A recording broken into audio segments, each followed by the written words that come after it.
vida e saúde sexual masculina.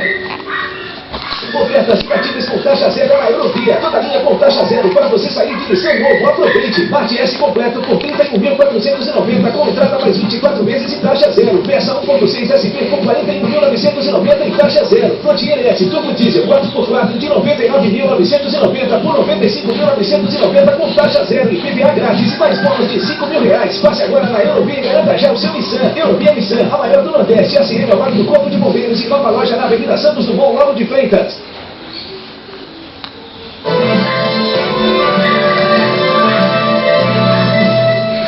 A gente volta a falar do esporte. Você viu aqui no Bom Dia Brasil que Espanha e Brasil estão disputando a Diego Costa, né? Tem dupla nacionalidade da Espanha.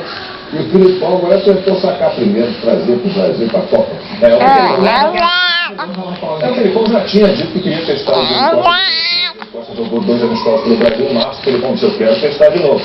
Ali que os jogos da seleção sai apenas na quinta da semana que vem, mas o Felipão já confirmou que o Diego será chamado.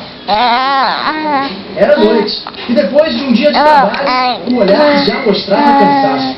Luiz Felipe Scolari passou a quarta-feira em compromissos com a comissão técnica, e durante as reuniões, envolve a seleção brasileira e também a seleção da Espanha.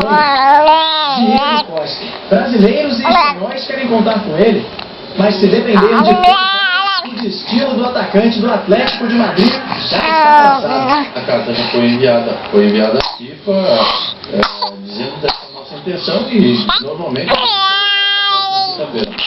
Diego Costa é pouco conhecido no Brasil. Nunca jogou como profissional por aqui, mas é destaque na Europa.